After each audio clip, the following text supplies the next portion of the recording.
think of what I can do for this group especially, and I came up, I've got to do something that two of my big inspirations of my life have taught me. One of them is Billy Joel, and the other is Angie May.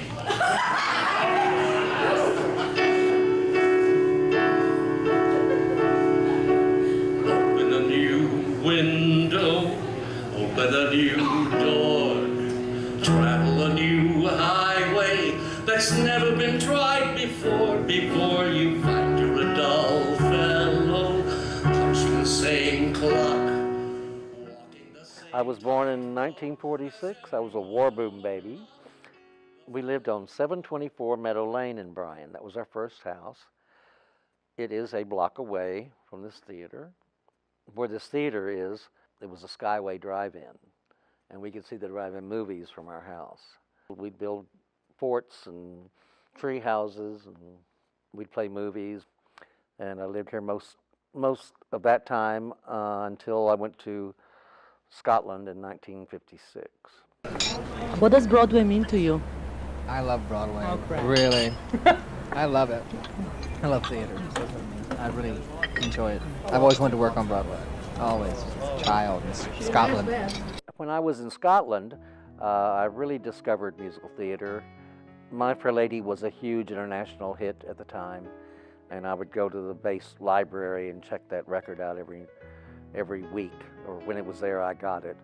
And my next door neighbor was a young mother, and she was cleaning her house and threw away 2 records one day, and I went and looked what they were, and they were original Broadway cast albums. And I asked her if I could have them. She said, oh yes, I was throwing them away. And they were Cole Porter's Silk Stockings and the musical Kismet. I still have those 2 LPs. They still play. Barely, but they play. And that lady was very instrumental in my life because she also had a boxer. I've raised boxers for probably 15 years now, and it was named Brandy. So I had those 2 albums, and when I got back from Scotland, I started collecting them. I was such a weird bird as a child anyway. All of my friends were in football, and while they practiced, I'd go home and listen to my musicals. And I was so enthralled by the stories. Once I saw the shows, I was really hooked. Didn't know at the time, but I think back and I was looking at the mechanics of the sets and how they moved on and off, and the staging for me. Yeah, it took me a while to find my niche with musicals, but I was very happy. I remember being incredibly happy having my little records in my room and playing them over and over again. I'd get one show and I'd play it for a week. I don't know how my parents stood it. But I did love singing, and I could sing along with most of those. And Rodgers and Hammerstein, of course, were incredible movers and shakers at the time, and their songs were hits. So it was like, ooh, wow, I can get into that on that plane, maybe, you know. I was not interested in anything else in my existence like that, except church. Singing at church was wonderful. I've always felt a connection to God singing. And in church,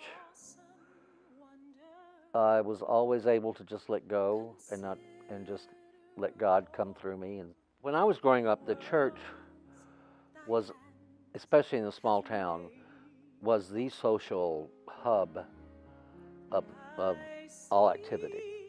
And the First Baptist Church of Bryan was very influential because I was growing up. My mother really pushed me to sing at times when I didn't want to, but we started singing in church a lot. They wanted us to sing, and all of my friends sang. There was something beautiful about that, singing in choirs. Our choirs went to Carnegie Hall, and we sang a lot of the great choral music, and it was some of my dearest friends today are still those choir members. We were always in choir together. We went through high school together and took a lot of the same fine arts electives, so we spent a lot of time both in class and out of class together. We had a singing group. There were 2 boys and 4 girls, 6 of us, and we were called the Sextet. And I don't know who came up with that name, but it stuck. Our mothers would get us up and we would meet at a lady's house named Helen Montgomery, and she would rehearse with us for about an hour or 2. We sang all over Texas. We sang at a lot of conventions. It was all Baptist stuff. The Rotary Club, the Lions Club, the churches. I mean, we sang all the time. We were about 12 at the time. They were very impressive young teenagers singing together. And they were very bold. They did a good job wherever they went, and they were sought after because everybody enjoyed them. And they enjoyed singing together. And they were good voices too, by the way. Very good voices. All of them had very good voices. As I look back on it, I really can't believe that we were even willing to do such a thing, because it required our getting up at 7 o'clock on Saturday morning. When I was in junior high, the high school choir did Showboat, and I ended up being one of the black slaves in Showboat. And the guy who played Joe, who sang Old Man River, couldn't sing the high note, so I stood behind a piece of scenery and sang his high notes for him. Yes, blackface. I did the last black minstrel in Bryan College Station. I grew up being taken care of by a black maid, Lucille Turner. And Lucille Turner's husband was the minister of the Black Baptist Church. And I have to say that I didn't have one black friend my age until I went to Baylor in 1965. But Lucille, when I was probably 4 or 5, would come in iron clothes, and my mom worked, and I would sit at her feet, and she'd sing spirituals, and I'd sing with her. And I know that was a lovely, lovely, lovely time with her. Later on, the sextet was asked she asked if the sextet would sing at her husband's church. I said, "Oh, sure." And when I announced that she wants to sing, some of my mothers said no, that the black men might rape the girls, and so we didn't. So when I was at Baylor undergrad school, I finally became politically conscious, and I went and found Lucille and apologized for that. She was lovely. She was just, "That's okay, Randy." Kinder, gentler time, huh? And I loved How Great Thou Art. I remember Lucille singing "Precious Lord, Take My Hand." There was a simple song called "To Be Like Jesus,"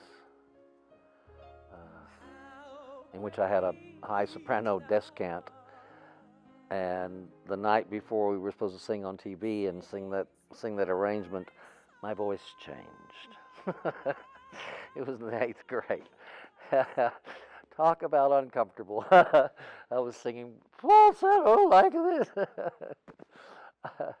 He was very well liked. He was very popular and was considered among our musical group that participated in competitive singing the king. I also was smart enough to realize that I was going to need some protection growing up, because at that time we were called sissies.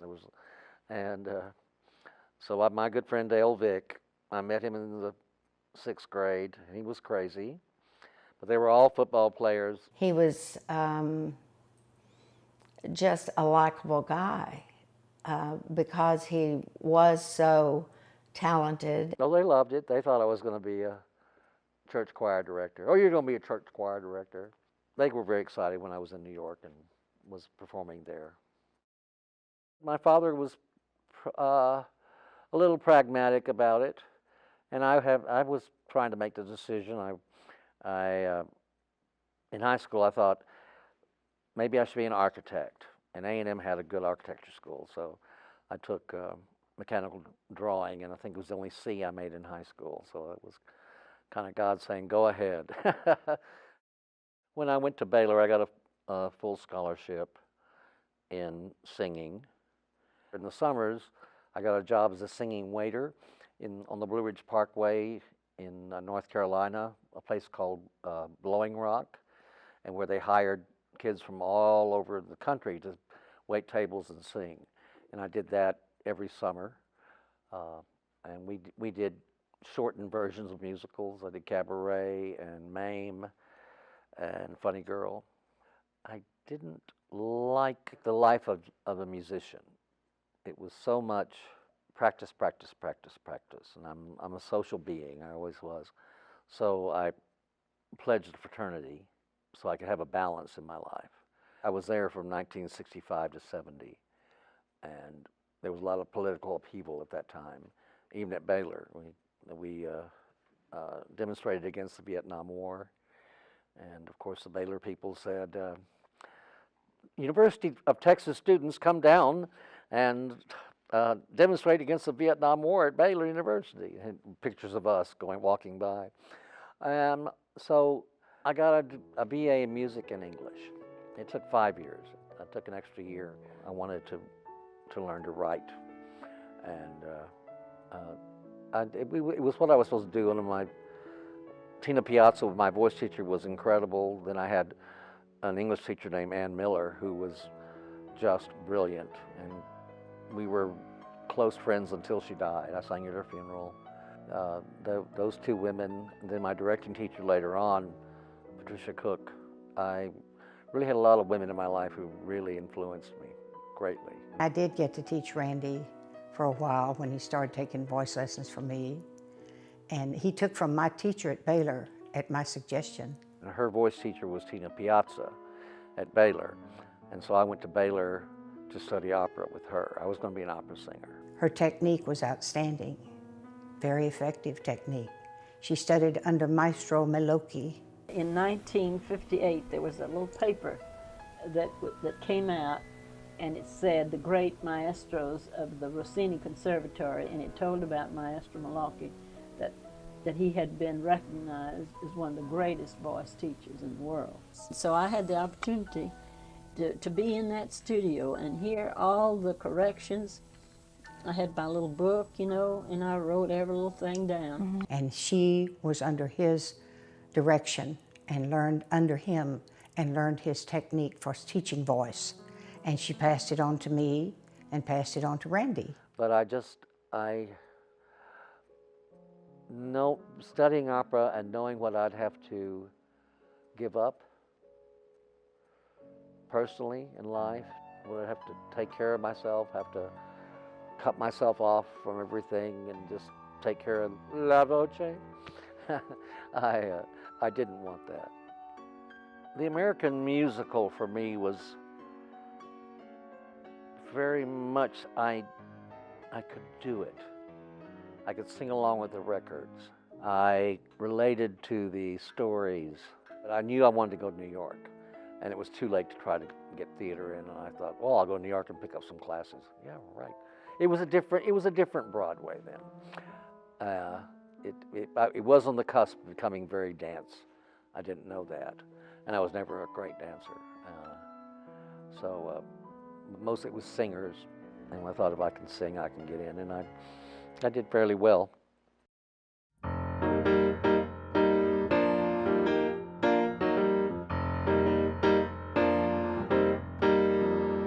Well, I had it in my mind for about 3 years. So the summer after I graduated from Baylor, I went back to the farmhouse and then came home, really not knowing what I was going to do. I knew what I wanted to do, and it was a scary, like stepping off the Grand Canyon. That was expected. I mean, why not? he certainly had the ability and the talent and certainly the desire to do something like that. I was not surprised at all because I had always known that musical theater was his passion. And so to me, it was a natural next step. So I got to Knoxville, where my friends were, and a mutual friend of theirs and mine called and told me that my friend Joanna Heffington at the time was living in the parsonage of a Baptist church in Brooklyn. She'd been there all summer as a summer missionary. So they gave me her number, and I called Joanna. So she said, there's one room left. It's on the top floor. You'll share a bathroom and a kitchen and a living room with all of us. And I said, well, okay, I'm ready. And she said, okay, I said, how much is it? It's $25. $25 back in 1970 was still incredible. So I moved to Brooklyn. I flew in that day, and I know the cab driver took me on a round. I went around and around New York. He must have made so much money. And she came home from she taught in public schools. She came home, and I changed clothes, and we went to New York and saw Stephen Sondheim's company that very night. I was there for about a week. I went to a party, and a friend of mine's aunt worked at the Theater Guild, which used to be a big producing company. They produced Oklahoma, Carousel, all of Eugene O'Neill's plays, and there was a job opening in their office, and I got the job, and I told the guy, I said, now I am here to audition for shows. I said, that's why I moved up here. I had my day job secured, but that wasn't going to be enough money at all. So I auditioned for a church agent, and the church agent sent me to Fifth Avenue Presbyterian Church, where I got a job singing on Sundays. Well, right after that, I auditioned for a workshop of a musical called Celebration, and I got a part in that. So I was rehearsing that at night when I was rehearsing choir. So I got through that system, and then I auditioned for another workshop of an old musical called Goldilocks that Elaine Stritch had starred in, and I got a good part in that.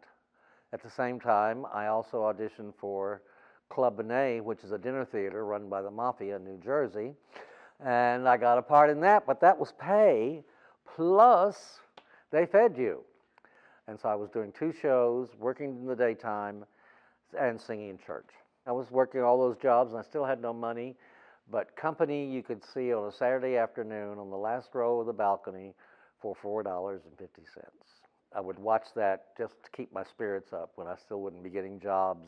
I did spend my last $25 so that my friend James, who was from Baylor and was visiting, we could go see Follies. I think I had $30, buy about 2 tickets, and we got some Haagen-Dazs rum raisin ice cream and Dr. Peppers, and starved for the rest of the month. And that summer I went to summer stock, and where we did 10 shows in 10 weeks. We'd rehearse one show 8 hours a day, and then do the show we'd rehearsed the week before. By the time we got through, they'd give me a script, and I'd know the lines like that. Then I got back to New York, and they had an open call for Jesus Christ Superstar. So I went to that. It was early in the morning. I punched out of work and got a number, and they said, come back at 4:30. So I went back to work, punched in, punched out at 4, went back, and stood there till almost 7 at night. And the show Superstar was already on. The original cast had just opened. And I sang at 7 o'clock. That audition, they had 2 roles open. They were for Peter and Simon Zelotes on the tour. And so that the weekend I auditioned, there were 3 days of that, and the next weekend there were 3 more days, and each day they saw over 400 people. And so 2 of us got those parts. Well, on tour in 1971, Superstar was incredibly controversial. We'd had as many as 3 different groups protesting. You'd have a bunch of nuns, you'd have a hippie movement, you'd have conservatives. We did have 2 bomb threats, one in Indianapolis, and a sniper threat in Missouri. And we went all over, went to Hawaii, went all over Canada, met Tom Jones, and I got to see the country. That was wonderful. You're on a bus for 8 hours every day. I have, I think, 2 journals where I drew caricatures of me and all my friends and stories of that we went through. I came back and spent the summer in New York, and then in the fall they hired me for the Broadway show, playing Annis and understudying Jesus. And then when I switched to the Broadway show, it really was an aha moment. I had done it. I'd done something I wanted to do all my life. I was sitting as one of the apostles in the beginning, a woman who became a really close friend of mine. It was during Everything's All Right, and we'd sit there and she'd give my hands a massage, and I was looking up, and I was on the stage where My Fair Lady was. Julie Andrews and Rex Harrison were on that stage, the Mark Hellinger Theater. And it just was like, wow. One night, Jackie Kennedy came, playwrights, composers, directors, and they'd all seen Superstar, so they knew of you. The guy playing Judas was one of my best friends. The guy, he replaced Ben Vereen. And when they do the hanging of Judas, there's the four tormentors are around him, and they're hooking him up on this rope to go up 6 stories into the fly space. So after so many replacements, they didn't know all the special signals. They couldn't get this hook hooked up, so the 4 guys just stepped back. So they pulled the rope taut, and Patrick had his hands in the noose and went all the way up 6 flights and got off. And then they realized that he didn't know it either, but if the noose around his neck had any weight on it, it was supposed to collapse. So his mother was there that night. They were from Hoboken, New Jersey, and Millie Petrullo came up to me and said, "I saw debt, Randy. I saw debt." As I said before, I didn't have any black friends growing up. I didn't know any black people my age. And when I moved to New York, there were a lot of, when I was in Superstar, half the cast was black. And I ended up being a very, very close friend of Shesway Powell. She was the first black person that I really got to know and love as a friend. In fact, when Obama won the first time, I called her, and we have a relationship. We're Ma and Paul Wilson, so I just called and I said, "Ma," she went, "Well, what is what?" I said, "Ma," and she went, "Paul," and I said, "Yeah," and she said, "I can't believe this happened. I never thought this would happen in my life. I'm just so happy." But and she came to visit me recently, about 3 summers ago. The afterlife of being in a Broadway show at that time is different now, but you would go out and you'd eat dinner at night till 3 o'clock in the morning. You'd either go to Joe Allen's or Charlie's. All the Broadway people would meet. You knew everybody. It was a wonderful family. Once you were in, it was just delightful. You find this a tough business? When you first start, yes.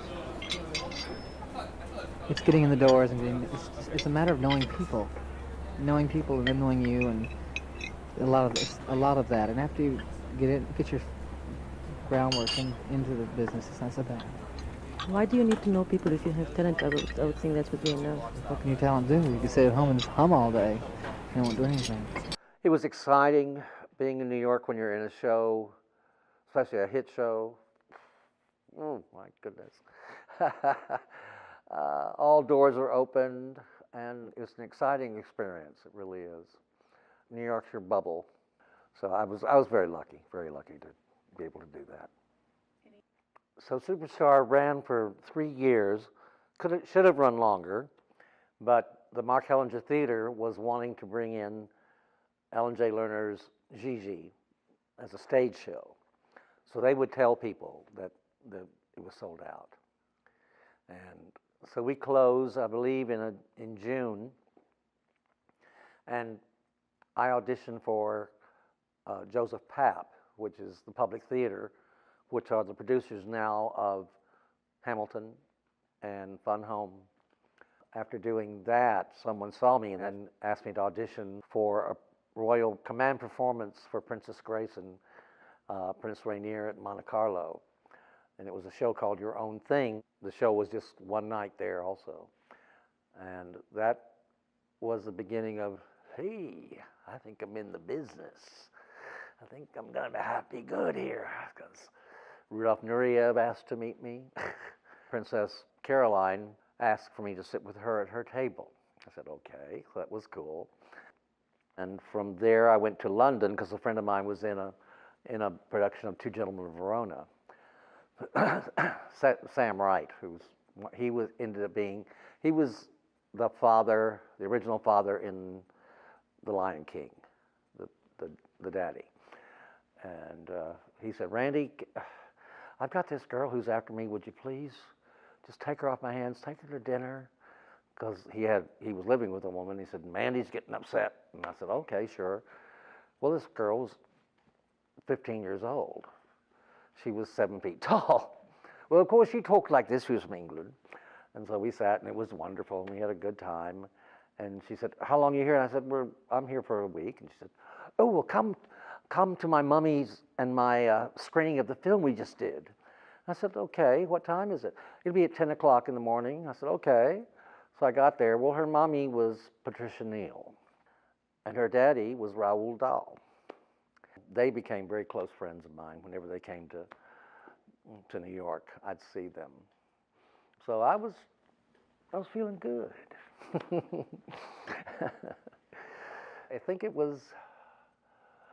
I believe it was in January of the following year. They took a tour out of Superstar, and I played Jesus in that tour. And I was gone for a year on that tour. And that was interesting because, again, we went to those same places we'd gone before. On this second tour, we'd have nuns in the audience and priests in the audience and people wanting to meet us. And a lot of kids wanted to meet me. And I kept saying, I'm not Jesus, I just play the role. But again, I had a wonderful time. We went everywhere. I played the Kennedy Center at the Opera House. That's a funny story, too. At the Kennedy Center, there are 3 theaters. One is the Opera House, which is gigantic, and the other is the Eisenhower, which is a smaller theater for plays, and then another black box. Well, they all connected. Well, I shouldn't say. Can I go back? We can't say his name. They all connected. These all connected. Well, Judas had a lot of time off in the first act, so he started walking around the hallways, smoking his J. It's the opening night, by the way, in Washington, D.C., at the Opera House. And he didn't realize that the doors going to the other theaters opened, but coming back, they didn't. So here it was. He was supposed to come on for Damn for All Time's the end of the first act. And it starts off with a guitar lick. Well, no.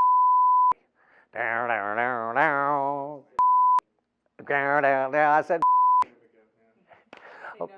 okay, okay.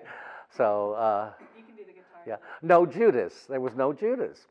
So the guitar lick started down, down, down, down, down, down, down, down, and there was no Judas again. So it seemed like it went on for 15 minutes. Well, I was already through. I was finished with the act. Finally, this door opened off stage, and it was enter. Finally. Didn't like this dude very much. And so, okay. So finally, this door opens, and there's Judas with all this smoke around him. And he runs for the stage. Well, his understudy, who was his best friend, right, he was his understudy, saw coming, took off his robe, he was Annis at the time, and went on stage and sang Heaven on Our Minds on opening night in Washington, D.C. at the Opera House. Well, the review the next day was miraculously, Judas made a transformation from a tall, skinny actor to a short, dumpy actor. Well, Judas was fired. We had we called it the purge. It was not nice. I kept going. I was with that show again, was probably another couple of months, and I got a call from my agent saying that I had an audition for a new rock musical called Rockabye Hamlet, which was based on Shakespeare's Hamlet. So I gave my 2-week notice and came in for Rockabye Hamlet. What's your name? Randy Wilson, What do you play? Polonius, How did you get? Pardon? Ophelia's father. How did you get the part? I was doing Jesus on the Road in Jesus Christ Superstar, and my agent called me in to audition for it, and I went in one day and got it the next, and was out again on the road with the other show. So it was just like one audition. And it was going to be directed by Gower Champion. Well, Gower Champion is the man who first directed Bye Bye Birdie, then he directed Carnival. He then directed Hello Dolly. Later on, he directed 42nd Street. People thought, oh my gosh, Gower Champion can raise the rock musical to new heights. He was looking for my type of look, Gower Champion. Because Cliff Jones, the composer, didn't even see me till rehearsal started. It's Cliff's Hamlet, you know, and it's that kind of thing. So this is a different form, you know. It's really, it's mixed media, you know. That's what it is. And so you know, Shakespeare's Hamlet can be a help, but you know, you're trying to find a new form in order to express it. In that play, in that musical, my dressing room mate was Meatloaf, and the woman playing Ophelia was Beverly D'Angelo, who she and I became very, very close. Wonderful, wonderful person. So that show, Mr. Champion was not in good shape. He was not in good shape, and we lasted a week. It was a multi-million-dollar flop. It really hit you. Huh? It really hit you. Yeah, it did. It did. Did you anticipate in any way? No, I didn't at all. You know, especially after seeing the reaction last night. It was just the basic thing didn't work, the basic idea. For the critics. I must stress that, because it works for the audiences, and I've heard this is a cliche thing to say. There was, you know, they always say it was an audience show, the audience loved it, but the critics did not. Now this is one of those. The critics just go bananas. You know, the critics go the other way, you know, for some reason. Who knows what they think or what they're thinking about or what they want to see, you know. It's a different level. For some reason, it's a different level. But that's basically how I feel, and that's about all I can say right now. So, I did Rockabye Hamlet. I did a lot of workshops of shows. One of them was a rock musical about some actor who, I was always doing rock musicals.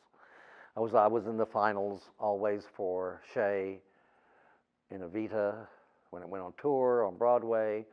I was in the final callbacks for Tobias for Sweeney Todd.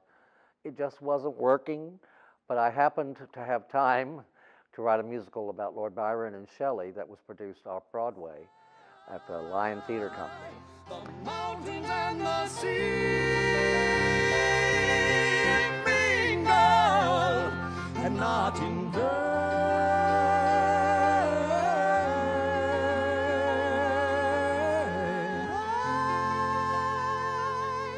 It was an awful, because Rockabye Hamlet flopped, and then the musical Lord Byron and Shelley lasted a week too. So I was pretty depressed by that time, 1977, and had 4 years of rough time.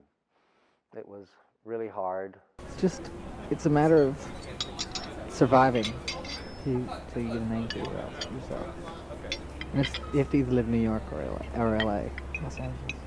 I loved being in New York, but by that time, it was really hard to exist, really hard, because I really couldn't take a day job because of my name, supposedly, you know.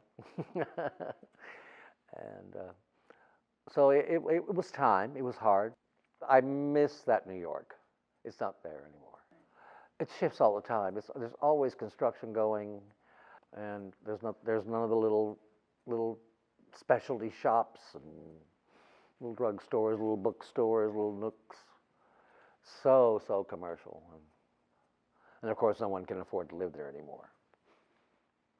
But I will never be forgotten in New York, even though I left in 1981, because my name is on the flop wall of Joe Allen Restaurant in New York City.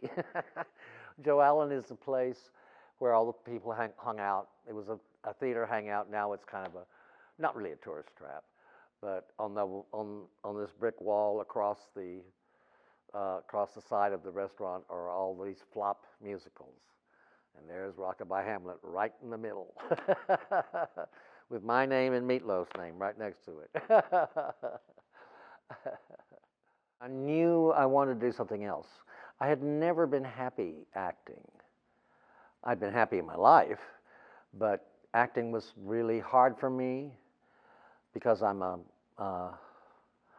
method actor, so that you hold this character 24/7.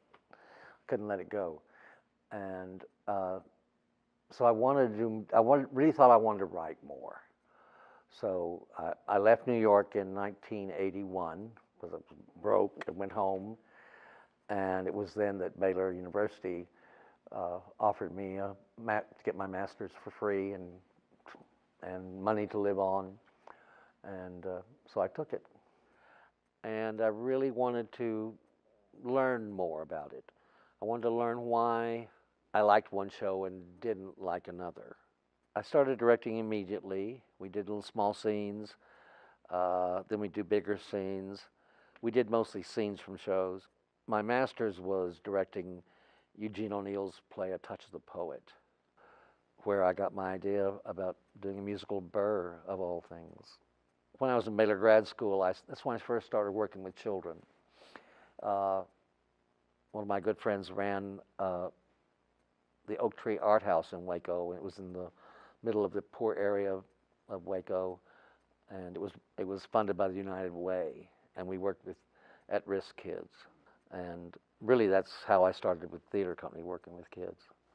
I love that.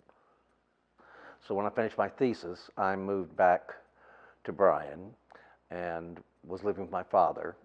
And Kay Conley, who at the time ran Brazos Christian School, knew about my work with kids at Baylor and asked me to write and direct 3 fundraisers for their school.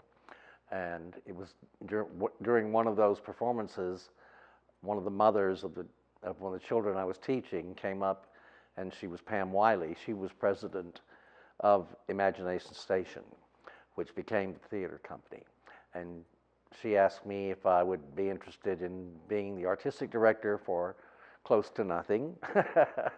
And at the time I said, yeah, of course. Well, it was my dream. It was an established organization. They had a board of directors. It wasn't, and a place to direct.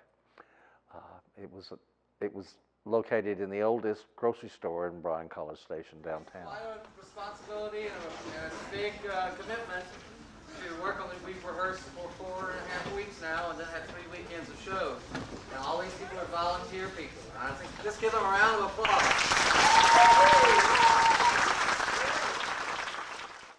And they had no money, and I had no money, and we did Shakespeare.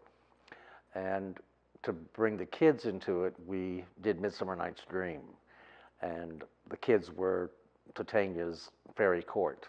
And they had a 2-week workshop where I talked about Shakespeare, and we worked on songs, and brought a little money into the theater, and it was a gigantic hit. At that time, there was a theater critic with the Eagle, and he thought it was the best thing that ever came into Bryan College Station. I still have my T-shirt from the 1994 season of Imagination Station, in which we did As You Like It and The Tempest. And I think 20 years later, I would be part of the Bridge Project directed by Sam Mendes, in which we would do As You Like It and The Tempest in rep.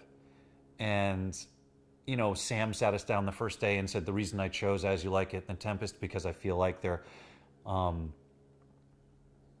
interwoven pieces of art that Shakespeare had created.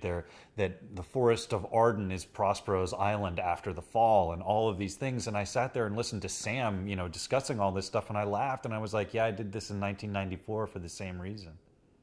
Like Randy had already figured it out. I'd worked on Shakespeare at Baylor with Patricia Cook, who's a Shakespeare expert.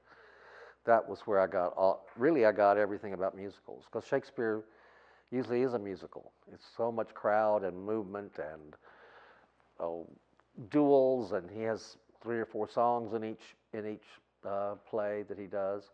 So I've learned how to put together a musical. I must say I learned a craft. I learned a certain way to direct. It's the Francis Hodge direction approach. He used to teach at University of Texas, where Patricia Cook went. Francis Hodge had an approach where you had to take a script and divide it into units. And a unit is when one character and another character are talking and a character changes the subject. That's a unit. That can be 2 lines. And then they change hundreds of units. And those units make up French scenes. A French scene is when the main character exits or enters. For each unit, when we first started studying, we had to have an active verb, like Fred coerces, a verb that an actor can, in his body, express. So those are the basic rules of Hodge. Then you have to deal with the time period, the social status of the characters, and that evolved for me into the musical too. I don't just one of my teachers, you know how to direct a musical? You just get through that dialogue and go for the songs. No, I don't think so. I also went into Jungian analysis and dealt with archetypes and icons. And a lot of our directing technique comes from characters on stage being icons. That's why Into the Woods hits everybody, because they're icons. The baker, the wolf, the prince. But it's all just doing it over and over Keep going again. together. This group did it great. Y'all need to all be on stage like Chris. I finally was watching the mood of the nation, and theater was really coming back. Tours were coming. And I said, we really got to do some musicals. I think we'll get an audience. And our first musical was the musical version of Miracle on 34th Street, which had just been made into a popular movie remake. And again, it sold out. So next we did Annie, then we did The Sound of Music, we did The King and I. And it really put us on the map. We had to do 3 performances of The King and I, 10, 2, and 7. So Always we did summer camps with kids. I'm much richer than you are. I'm much richer than you. Yeah. If I want to buy a car, 'cause I'm much richer than you. 1, 2, 3, 4. I hate you, you hate me. We're as happy as can be. About that time, our landlord realized that we might be making money because there were crowds lining the streets waiting to go. He didn't realize they were paying $5. So he upped our rent, and we had to move. We couldn't afford it. And a good friend of mine, Jess Burdett, knew the Culpeppers, and we got into the place we are now, the location of the Tejas Center. The theater that we were in now was a triplex, a movie triplex, and it hadn't been used in years. This place was abandoned. This shopping center, Joanne Fabrics, was open, and McDonald's. But it was abandoned. It was a total disaster. And we started doing plays, and the seats were torn and ripped, and we just stuck to it. We had to buy an air conditioner once, and we had no money. And it was a hard go, but I had such wonderful, wonderful volunteers, people who came along and gave us money. He was excited about every little thing, and because we didn't know if we would make it. So we really worked from month to month to just do musicals, and they're very expensive to get the rights for and to produce. And shows on a shoestring. I think for Miracle on 34th Street, we had $16 in our budget to get paint and costumes and everything. People were interested in theater again. We started referring to ourselves as a theater company at that point in time. People that had been involved with Imagination Station prior to that were still trying to get used to changing the terms of that. And it was a transition year not only for just the theater company, but everyone involved in it too. For Randy, for the board, for everything else, because they're going from one thing to the next. They're trying something brand new and hoping that it worked. And they made a very good decision because it worked, and it's still working today. So many kids getting joy out of the theater, dentists, who knew that he could sing like that, principals, Steve Larkin. I mean, from all walks of life, people be getting to, I don't like to say play on stage, but it feels sometimes like playing. You're like, it's like this little piece of you that gets to burst through. It just really started shooting, going up and up and up. So I didn't tell anybody, and I auditioned, and I would do my practicing in my closet of my apartment, and so that my roommates didn't know what I was doing. I snuck out of the house and went to the audition. I remember all of it so clearly that it's terrifying how clearly I remember it. Because it was Four Guys and Dolls, a show I did not know. I just assumed they could use me. Out of nowhere, I was like, I've never done this before. I need some encouragement, which is I don't even know where that came from, some out-of-body experience. And of course, everyone in the theater was so nice. And they were all cheering and oh, you can do it. And so I was like, okay. And then I went to go sing, and I was like, Randy's like, maybe a little louder. And I was like, yeah, okay. No, if you couldn't have heard me if you were this close. And I remember basically freezing up. All I remember looking at lights and then looking at Adrian's face, and she started smiling. I was like, okay, well, she's smiling, then maybe that's okay. So I was able to keep going. But all I remember are lights, Adrian's face, and then Randy over there. And then finished the song, walked off, and then the blood started recirculating back in my body. He was like, it's gonna be all right. Everyone cheer for her. And so they all were very encouraging. And I could be a human again. Most terrifying night, but I remember it. I was so humbled by the fact that I could furnish a milieu for these people to learn about theater. I saw how these, especially high school kids, were affected. One in particular, Thomas Sadowski, who's now he's been on Broadway twice, nominated for a Tony for Best Actor. He's been in movies and living in LA now. How did I meet Randy Wilson? I was a high school theater student dropout. I had sort of worn out my welcome in my high school theater program. And there was something inside of my bones that said that it was something I needed to pursue, I needed to do. I don't know, I walked in and met this guy, you know, this incredible man, this life energy, this force that I only had recognized through other people who were passionate about the theater. And there was something about him and something about, you know, the way that he carried himself in the world, the way that he spoke, the passion that he had for the same thing that I did, that just I found incredibly inspirational, you know, and that just locked me in. I was like, oh, we're fellow travelers. We speak the same language. So he's also starred in an HBO series called The Newsroom, which the first season was brilliant, and again, just it moved me beyond. So I'm proud of that. I did The Lion, the Witch, and the Wardrobe. I played Mr. Tumnus.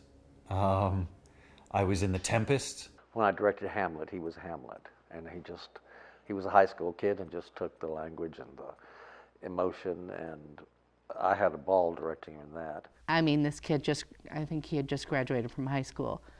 He was incredible as a kid, as a little scrawny kid, and it's like, how could this kid have such depth and understanding of Hamlet from little old Brian, little old College Station. He did one play, Reasons to be Pretty, which I saw off Broadway before it was transferred to Broadway. He was in the cast and I was company manager for MCC, and Randy came up to see the show, and you could just tell like how excited he was that there were two people from the theater alums, I guess, from the theater company working together on the same show. It was funny, she and Tommy met because she was general manager of Reasons to be Pretty, and they happened to say Texas A&M. And it was nice for me because I had something in common with Tommy and could be like, oh yeah, we do, you know, it makes it such a small world. I did get to see him in his 2 shows in New York. And those nights were really special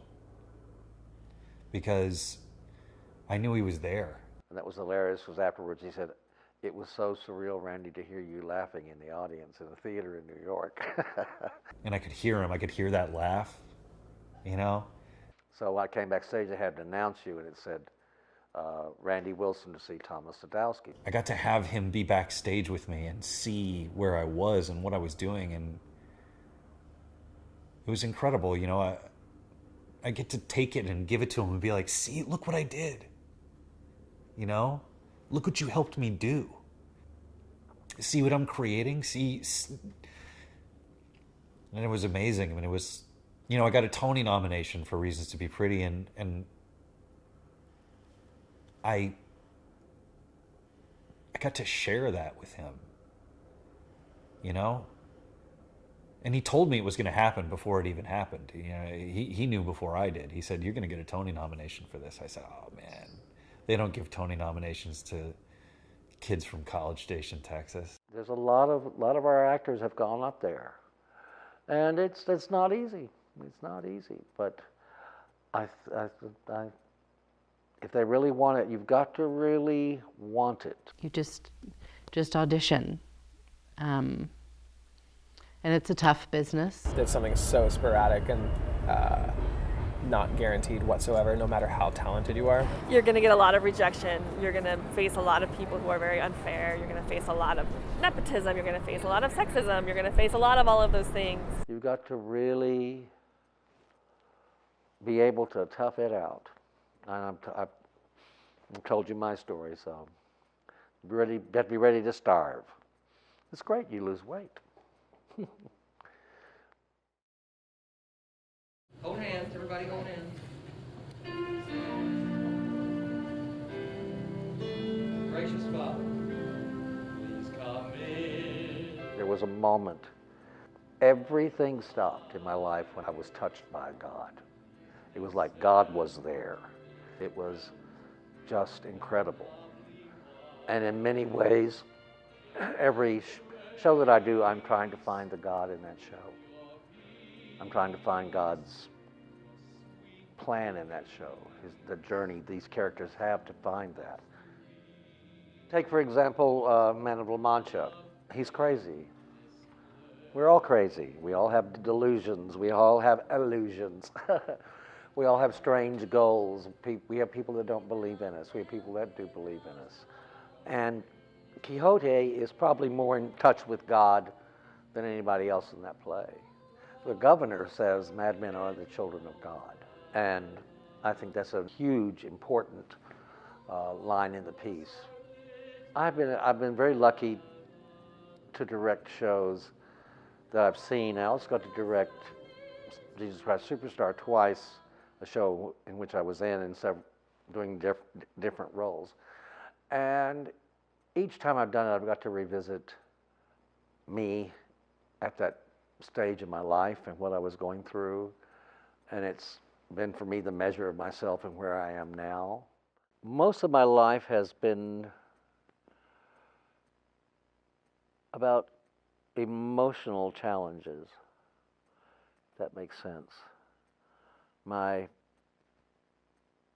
family life was pretty chaotic. My parents and my brother, and there was a lot of codependence, violence. Usually every time I learned something from that show. It's something that I can use in my life to repair something that happened, or it's something that I can help support me emotionally in my life. That journey sticks if you have a great therapist like I did. He was incredible. You've always got stuff going to come up.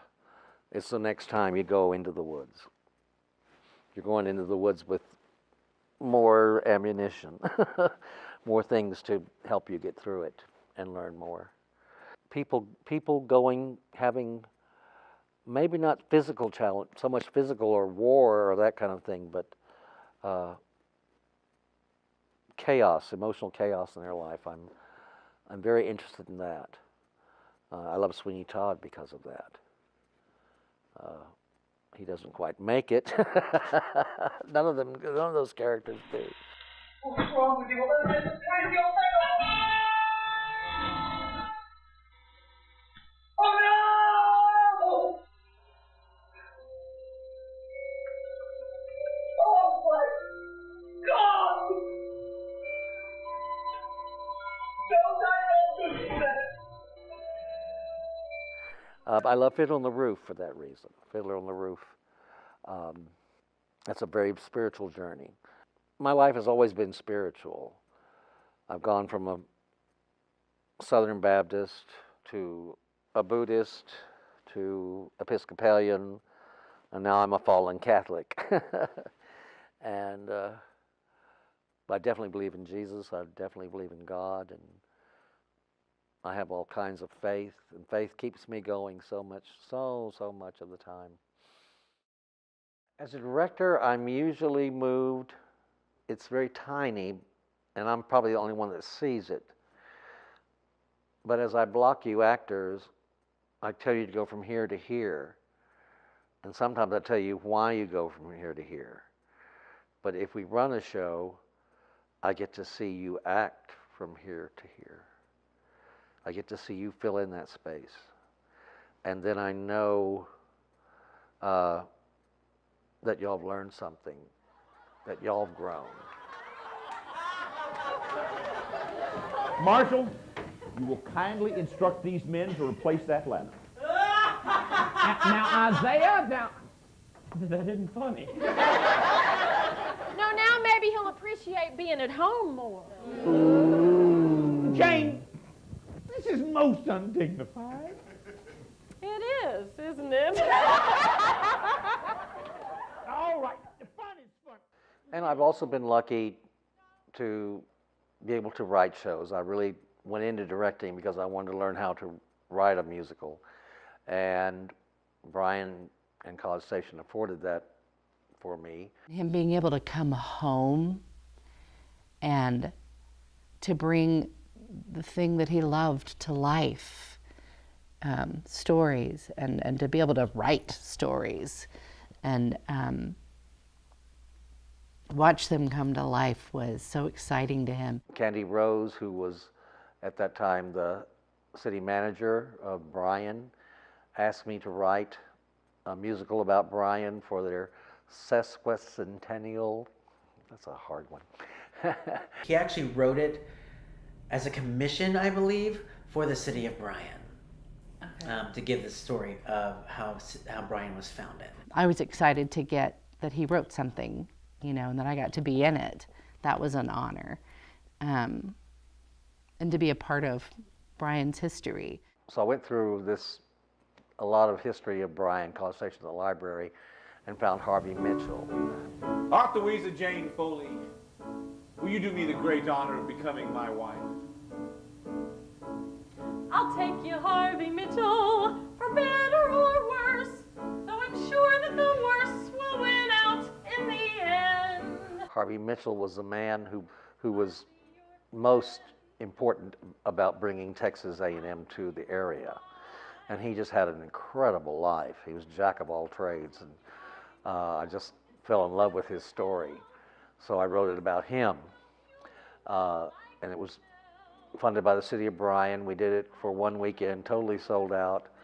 So we did it again for another weekend, and it was filmed and is now in the cornerstone of the city of Bryan's municipal building.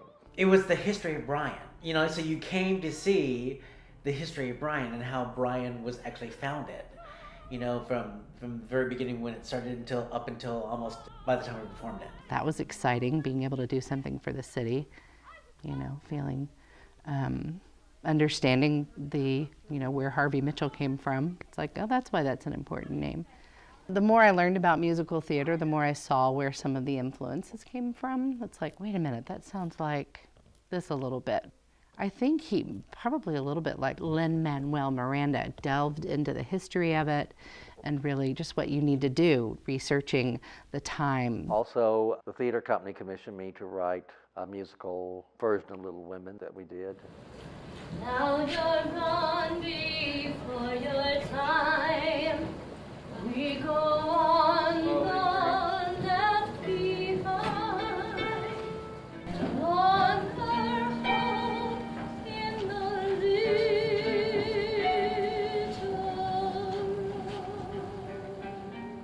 And Fred Brown, who went on to be a Texas representative, paid for that.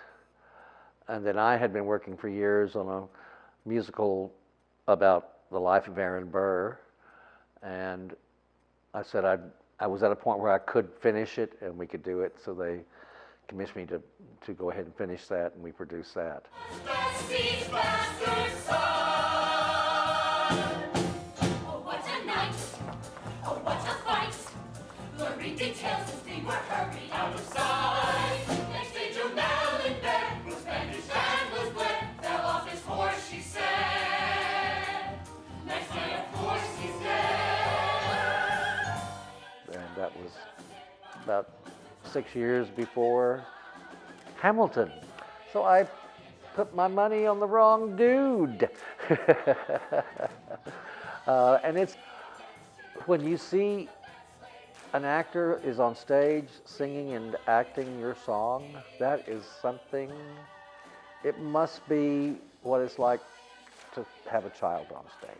That was exciting to watch, to see them take a chance on stage and to just breathe and breathe life into his work. That was exciting for him. What I've written comes out of somebody else's mouth, and they get to interpret it. That's pretty exciting for me. I love that. It's an aha moment. It's a breath taker awayer. You can't do these kind of shows without some money. Musicals take money. But again, I always think of the little boy who lived about a half a block over there on Meadow Lane, who loved musicals and got to write.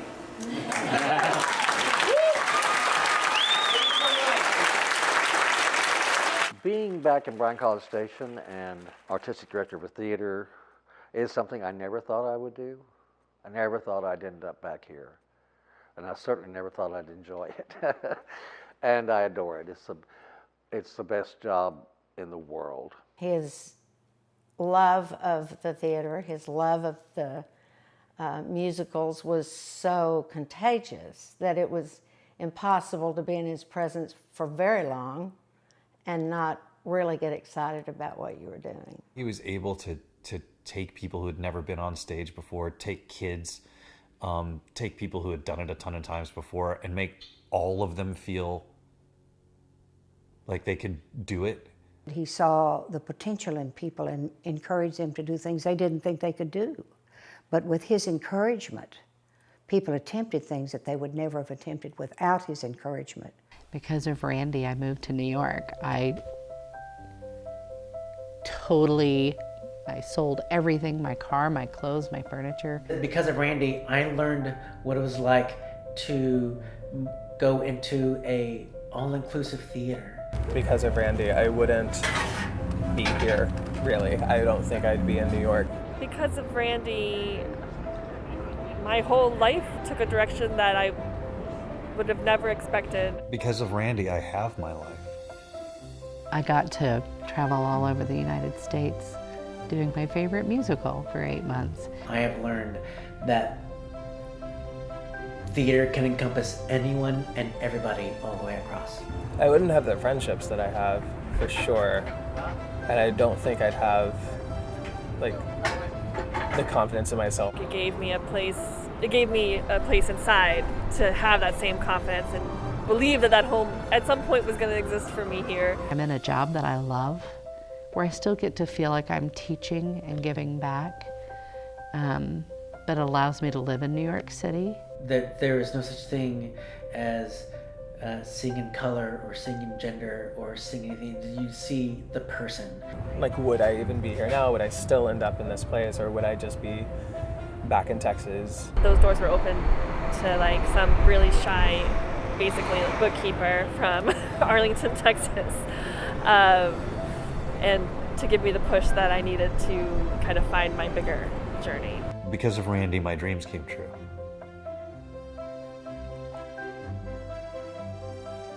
I would lay there in bed at night on my street in College Station, Texas, and I would dream that someday, maybe, I could be on Broadway. And it was. Something new has bugged me. Something new has inspired me sometimes. And life's just a little different. I would be bored to death. There was something on Facebook, and it said, "Do you remember those days when you used to shell peas with your grandparents on the farm?" And that was my parents. I said, yes, and boy, was I bored. I'm so lucky to have the life I have and had, and the experiences I had. I was brave, and boy, I was scared, but I was not gonna just rot here. And that, I think a lot of that had to do with my parents moving to Scotland. I think I saw there was a lot out there that's not here. And coming back here, though, there's so much here. I never thought I'd be here. Bryan College Station has grown, and it's this area. I have friends living in Waco who come and visit. I can't believe what has happened here. And it's a remarkable place. It's a very fair place. It's a place where people have a chance to learn and experience and grow.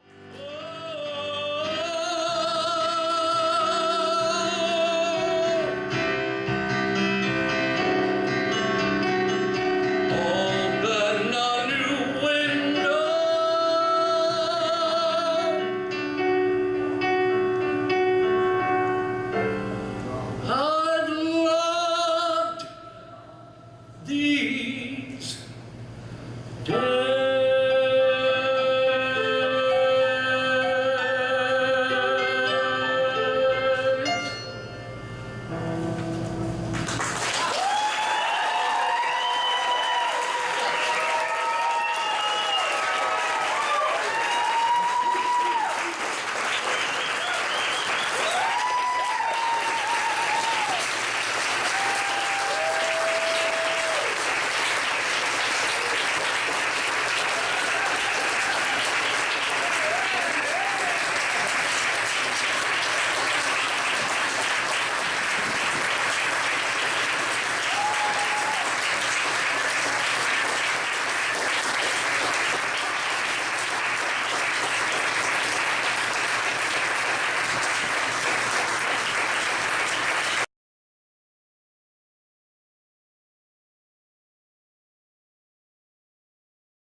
Ariel, child of the sea, come to earth, Ariel, come away with me. We are born imperfect, though we try to stand erect. Ariel, the life we lead is not what we expect. Ariel, Ariel, the Caliban in me will not allow my heart to know the beauty that you see. In Miranda's presence, in that distant verdant isle, I will always be hesitant behind the sarcastic smile. Ariel, Ariel, child of the sea, there's more than a universe between you